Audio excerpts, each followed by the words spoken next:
Film की शुरुआत में हमें फ्यूचर यानी आने वाला वक्त दिखाया जाता है, वो भी काफी सालों आगे, जहाँ एक कंपनी जिसका नाम मेड्यूसा है वो इंसानों के डीएनए को बदलकर सुपर सोल्जर बनाती है, जो कि बहुत ही ताकतवर होती है, जिन्हें म्यूटेंट कहा गया है। मगर वो ये सारा काम इनलीगल यानी गैर कानूनी तरीके से कर रहे हैं, साथ ही सबसे छुपकर खुफिया तरीके से। तो इसीलिए एक एजेंट यहाँ इनकी कंपनी में आती है जानकारी लेने के लिए, जिस बारे में इस कंपनी को पता चल जाता है। इसीलिए वो उसे भी पकड़कर उस पर एक्सपेरिमेंट कर देती है और उसका भी डीएनए बदल दिया जाता है, जिसके बाद वो लोग उसकी याददाश्त को मिटाने लगते हैं। मगर इतनी ही देर में उस एजेंट के बाकी एजेंट साथी भी आ जाते हैं, जो वहाँ गोलीबारी करके सभी वर्कर्स को मार देते हैं और अपनी एजेंट को बचा लेते हैं। यहाँ हमें इस एजेंट का नाम पता चलता है, इसका नाम चिंग है। जिसके बाद इन एजेंट्स का टीम लीडर कंपनी का सारा डेटा एक छोटी सी डिवाइस में कॉपी कर लेता है, जिसके बाद वो लोग वहाँ से जाने लगते हैं। मगर तभी अचानक कुछ टेंटिकल्स नीचे आकर उनके एक आदमी पर हमला कर देते हैं, जिसके बाद उनके सामने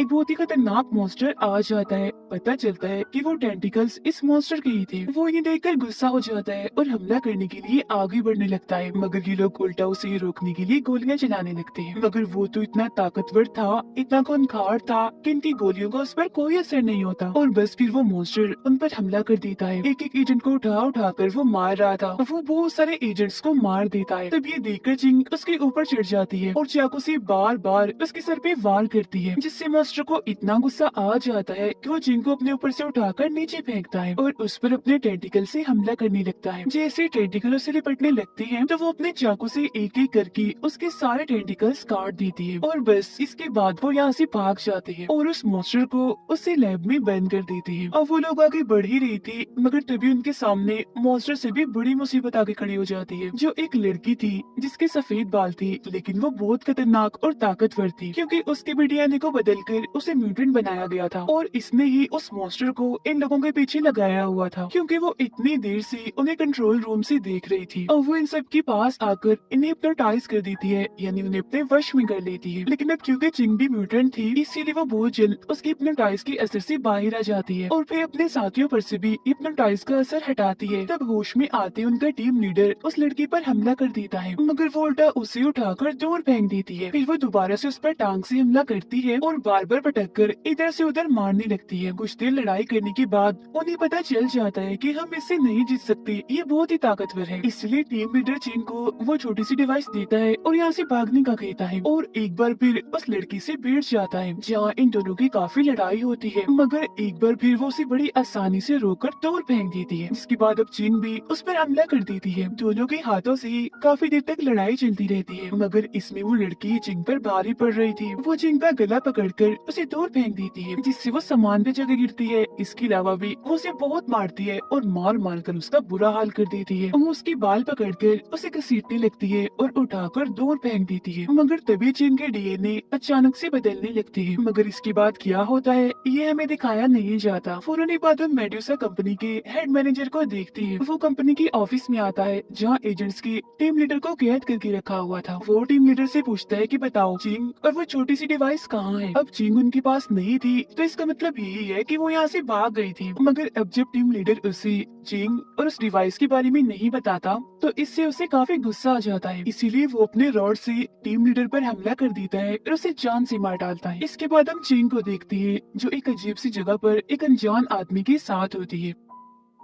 चिंग को जैसी होश आती है तो वो लड़का उसके पास आने लगता है, उसे अपने बारे में बताने के लिए, मगर चिंग को इतना गुस्सा आ जाता है कि वो मुक्का मार कर उसे दूर फेंक देती है और मौका देकर वहाँ से बाहर भाग जाती है। तो वो लड़का भी उसके पीछे पीछे जाता है। बाहर आने के बाद चिंग अपने आसपास हर चीज को ऐसे देख रही थी जैसे वो ये सब कुछ पहली बार देख रही हो, जिसका मतलब था कि उसकी याददाश्त जा चुकी है, मतलब कि कंपनी उसकी याददाश्त को मिटाने में कामयाब रही। इसीलिए सब कुछ देखकर वो काफी परेशान सी लग रही थी। मगर तभी वो लड़का उसके पास आकर उसे नॉर्मल करने की समझाने की कोशिश करता है, मगर वो तो उसका गला ही पकड़ लेती है और फिर तभी अचानक वहाँ आसपास सब कुछ रुक जाता है, जो देखकर वो समझ जाती है कि मेरे पास वक्त को रोकने की ताकत है, जिसकी मदद से वो वहाँ पर होने वाले एक एक्सीडेंट को रोक देती है और एक वर्कर की जान बचा लेती है। मगर उसकी अपनी ताकत को इस्तेमाल करने की वजह से कंपनी को उसकी लोकेशन पता चल जाती है, मतलब कि इस वक्त वो कहाँ है। इसीलिए अगले ही पल कंपनी के बहुत सारे लोग वहाँ पर आ जाते हैं, जिनसे एक के बाद एक करके चिंग लड़ती है और अपनी ताकत का खूब इस्तेमाल करके उन्हें मारती जा रही थी। लड़ाई के दौरान जब वो उन सबको मार रही थी तो उससे यहाँ अपनी दो और ताकतों के बारे में पता चलता है। एक तो थी टेलीपोर्टेशन और दूसरी थी सुपर स्ट्रेंथ। टेलीपोर्टेशन मतलब कि एक जगह से गायब होकर वो दूसरी जगह पर जा सकती थी, और सुपर स्ट्रेंथ मतलब कि वो इतनी पावरफुल है, इतनी ताकतवर है कि उसके आगे कोई नहीं टिक सकता। तो इसीलिए यहाँ भी वो अपनी दोनों ताकतों का खूब इस्तेमाल करती है। वो उन पर हमला करती है, गायब हो जाती है, दोबारा से हमला करती है, फिर से गायब हो जाती है। जब एक के बाद एक आदमी उस पर हमला करने के लिए आता है तो वो हाथों के जरिए उनसे लड़ती है और उन्हें खूब मारती है। मगर जब बहुत सारे लोग एक साथ हमला करने के लिए आते हैं तो पहले वो उन पर हमला करती है और गायब होकर दोबारा हमला करती है। फिर जब वो सबको मार देती है तो वो लड़का उसके पास आता है और उसे अपने साथ चलने को कहता है, मगर चिंग उसके साथ जाने से मना कर देती है। जो सुनकर वो लड़का उसे अपनी आईडी दिखाता है और बताता है कि मैं एक पुलिस ऑफिसर हूँ, इसीलिए अब तुम मेरी बात नहीं डाल सकती। अब कंपनी के हेड मैनेजर को जब ये बात पता चलती है कि मेरे लोग चिंग को पकड़ने में नाकामयाब रहे और सारे के सारे ही उसे लड़ाई के दौरान मारे गए, तो उसे बहुत गुस्सा आता है। जिसके फौरन बाद उसके पास एंजेला नाम की एक लड़की आती है जो दरअसल कंपनी की दूसरी मैनेजर थी, मतलब कि वो हेड मैनेजर के मुकाबले की थी। तो यहाँ आकर वो हेड मैनेजर की उन साथियों की मजाक उड़ाने लगती है कि वो तो सारे फेलियर निकले, हार गए, तो ये काम तुम्हारे बस का नहीं है, अब से ये काम मैं करूंगी, मैं ही चिंग को पकड़ूंगी कैसे भी करके। जिसके बाद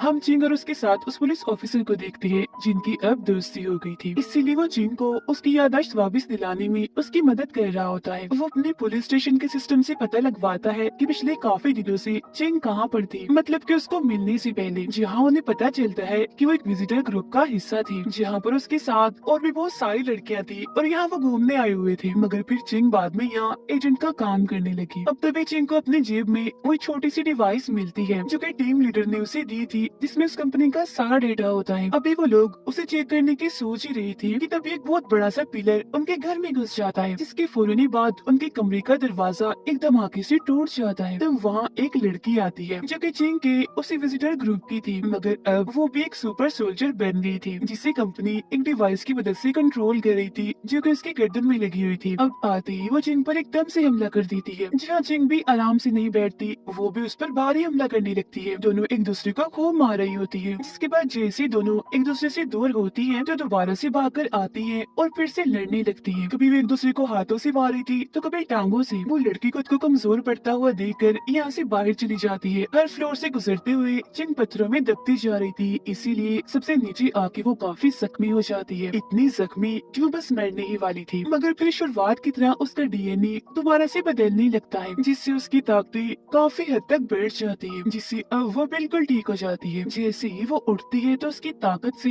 वहाँ एक काफी बड़ी वेव, एक लहर सी बन जाती है। इतनी अब वो लड़की पत्थरों को कंट्रोल करके अपने हाथ पे चिपका लेती है। उसने एक तरह का हथियार बना लिया था जिससे वो चिंग पर हमला करती है, मगर चिंग सिर्फ अपने ही ताकतवर हाथ से उस पर हमला करती है। इसके बाद भी चिंग उसे खूब पीटती है। जहाँ इसी दौरान कंपनी उस लड़की को उस डिवाइस के जरिए ही मार देती है, मगर चिंग भी यहाँ बेहोश होकर गिर जाती है क्योंकि वो इस लड़ाई में काफी जख्मी हो गई थी। तब इतनी ही देर में उसका वो दोस्त फौरन ही उसे हॉस्पिटल लेकर जाता है। अब हम कंपनी के हेड मैनेजर को देखते हैं जो एंजेला को कहता है कि अब तो तुमने अपने सुपर सोल्जर भेजी थी तो तुम कैसे नाकामयाब रही, और तो तुमने हमारे एक सुपर सोल्जर को मरवा दिया। मगर क्योंकि उनकी ये सारी बातें कंपनी का मालिक सुन लेता है, इसीलिए वो उन्हें टोक कर कहता है कि अपनी इस लड़ाई को बंद करो और कहीं से भी कैसे भी करके वो डिवाइस ढूंढ कर लाओ। अब हम चीन को देखते हैं जिसे जैसे इंजेक्शन दिया जाता है वो बिल्कुल ठीक हो जाती है और अब वो अपने साथी पुलिस ऑफिसर के साथ लैब में जाती है हमला करने के लिए। जहाँ आते ही उसे अपनी यादें याद आने लगती है, मतलब कि उसकी यादें थोड़ी थोड़ी वापिस आ चुकी थी, जिसमें वो देखती है कि सफेद बालों वाले लड़की ने मुझे पकड़ लिया था और मुझ पर एक्सपेरिमेंट किया था। अब यहाँ उसे वो जगह भी याद आ जाती है जहाँ उस पर एक्सपेरिमेंट किया गया था, और ये वही जगह थी जिसे हमने कहानी के शुरू में देखा था। बहुत जल्दी लोग वहाँ पहुँच जाते हैं। जहाँ आते ही चिंग को सब कुछ याद आ जाता है, जिसमें वो देखती है कि मेरे कैप्टन ने मुझे इस कंपनी की जानकारी लाने का मिशन दिया था, जिसमें वो कामयाब नहीं हुई और पकड़ी गई। और फिर तभी एक स्क्रीन के जरिए एंजेला उनसे बात करने लगती है क्योंकि उसने काफी देर से उन पर नजर रखी हुई थी, जिसमें वो कहती है कि अगर उस डिवाइस को चिंग ने 1 घंटे के अंदर अंदर हमें ना दिया तो हम लोग शहर के सारे मासूम लोगों को जान से मार डालेंगे। लेकिन उसकी ये बात से चिंग को जरा भी फर्क नहीं पड़ता, बल्कि वो तो यहाँ कंपनी की कुछ और जानकारी लेकर यहाँ से जाने लगती है, जो देखकर वो पुलिस ऑफिसर उस पर काफी गुस्सा करता है। कहता है कि जब तुम शहर के मासूम लोगों को ही नहीं बचा सकते तो क्या फायदा इस कंपनी की असलियत को सबके सामने लाने का। मगर चिंग उसकी अब अभी भी एक नहीं सुनती और कैप्टन के पास चली जाती है। उसके जाने के बाद उसका साथी पुलिस ऑफिसर एक जगह पर उदास बैठा होता है, क्योंकि वो सोच रहा था कि मैं इतना ताकतवर नहीं हूँ, अकेला ही उन लोगों से नहीं लड़ सकता। मगर इसके बावजूद भी वो लड़ाई की हमले की तैयारी करता है। उधर चिंग अपने कैप्टन के पास पहुँच जाती है। उसे वो डिवाइस और कंपनी की जानकारी देते हुए कहती है कि पुलिस ऑफिसर की मेरे साथी की मदद करो, जिस पर वो साफ साफ मना कर देता है। कहता है कि नहीं, मैं ऐसा कुछ नहीं कर सकता, ये हमारा काम नहीं है। ये कहकर वो यहाँ से जाने लगता है। उसकी ऐसी खुदगर्जी वाली बातें सुनकर चिंग काफी हैरान रह जाती है और कहती है कि फिर तो मैंने बहुत बड़ी गलती की तुम्हें डिवाइस और जानकारी देकर। जिसके बाद हम देखते हैं उसी पुलिस ऑफिसर को जो कंपनी के लोगों के सामने पहुंच जाता है। हालांकि वो जानता था कि मैं इस लड़ाई में नहीं जीत पाऊंगा, मगर इसके बावजूद भी वो सब मासूमों की जान बचाने के लिए वहाँ पहुंच जाता है। एक तरफ वो अकेला था और दूसरी तरफ कंपनी के इतने सारे लोग। लेकिन अब इससे पहले उनकी लड़ाई शुरू होती वहाँ पर चिंग आ जाती है और वो अपने पुलिस ऑफिसर साथी को कहती है कि मुझे माफ करना, मैंने तुम्हारी बात नहीं मानी, मगर अब मैं तुम्हें अच्छाई की ये लड़ाई अकेले ही लड़ने नहीं दूंगी, मैं भी तुम्हारे साथ हूँ। फौरन बाद कंपनी के बहुत सारे सोल्जर्स उनकी तरफ बढ़ने लगते हैं, जहाँ चिंग भी आगे बढ़ती है और बार बार गायब होकर तलवार से उन पर वार कर करके उन्हें मारती जा रही थी। वो उनके बहुत सारे सिपाहियों को मारने में कामयाब रहती है, मगर इसी बीच एंजेला पुलिस ऑफिसर को पकड़ लेती है और चाकू से उसके सीने में कई बार वार कर देती है, जो देखकर चिंग को बहुत गुस्सा आता है। इसीलिए वो जल्दी से एंजेला को मारने के लिए उसकी तरफ बढ़ती है, जिसे देखकर एंजेला भी भागने लगती है। और क्योंकि वो चिंग से काफी ताकतवर थी, इसीलिए वो उसके पेट में भी चाकू घुसा देती है और बार बार घुसाती रहती है। जहाँ ऐसा होने से चिंग के डीएनए एक बार फिर से बदलने लगते हैं, जिससे एक बार फिर वहाँ लिक्विड जैसी काफी बड़ी लहर आ जाती है, जो बिल्कुल किसी शील्ड जैसी थी, जिस वजह से एंजेला काफी दूर जाके गिरती है, मगर इससे उसे कुछ भी नहीं होता। और अब इससे पहले वो और कुछ करके चिंग पर हमला करती, चिंग गायब होकर अचानक से उसके पीछे पहुंच जाती है और एक एक झटके में अपने चाकू से उसका गला काट देती है। ये सब कुछ कंपनी का हेड मैनेजर और बहुत सारे बिजनेसमैन एक स्क्रीन पर देख रहे थे। अब उन्हें हारता हुआ देखकर सारे बिजनेसमैन उससे सवाल करने लगते हैं। एक बिजनेसमैन जैसे हेड मैनेजर को बुरा भला कहता है तो वो उठाकर उसे दूर फेंक देता है और फिर जान से ही मार डालता है, जिसके बाद वो सारे बिजनेसमैन को डराता है और धमकाता भी है। उधर चिंग अपने पुलिस ऑफिसर साथी के सर अपनी गोद में रखकर बैठी थी। उसे देखकर वो काफी दुखी हो रही थी, क्योंकि वो बहुत ही जख्मी था और फिर उसके हाथों में वो दम तोड़ देता है, जो देखकर चिंग को इतना गुस्सा आ जाता है कि वो मेडुसा कंपनी के मेन ऑफिस में पहुंच जाती है। जहाँ जैसे बहुत सारे सोल्जर्स उसे रोकने के लिए आगे आते हैं, तो वो अपनी गायब होने वाली ताकत का इस्तेमाल करके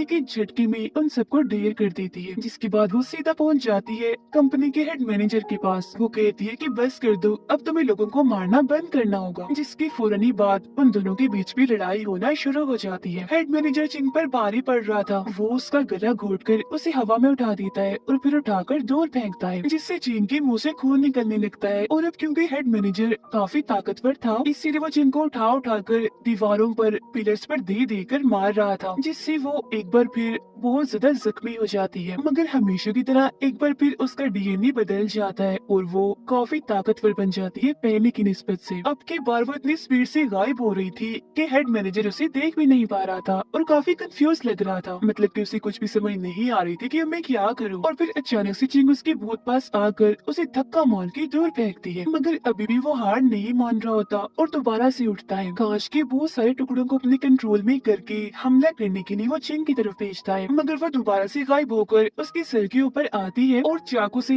एक जोरदार वार करके उसका खेल वहीं पर खत्म कर देती है। सब कुछ खत्म करने के बाद चिंग अपने उस साथी पुलिस ऑफिसर के घर जाकर उसे याद कर रही होती है, जहाँ पर तभी अचानक से वो उसके सामने आ जाता है, जिससे हमें पता चलता है कि वो अभी भी जिंदा इसीलिए है क्योंकि वो कोई इंसान नहीं बल्कि म्यूटेंट है, यानी उसके पर डीएनए को बदल दिया गया है। दोनों एक दूसरे को प्यार से देखते हैं और बहुत खुश थे। उनकी इसी खुशी के साथ ही ये कहानी इधर ही खत्म हो जाती है।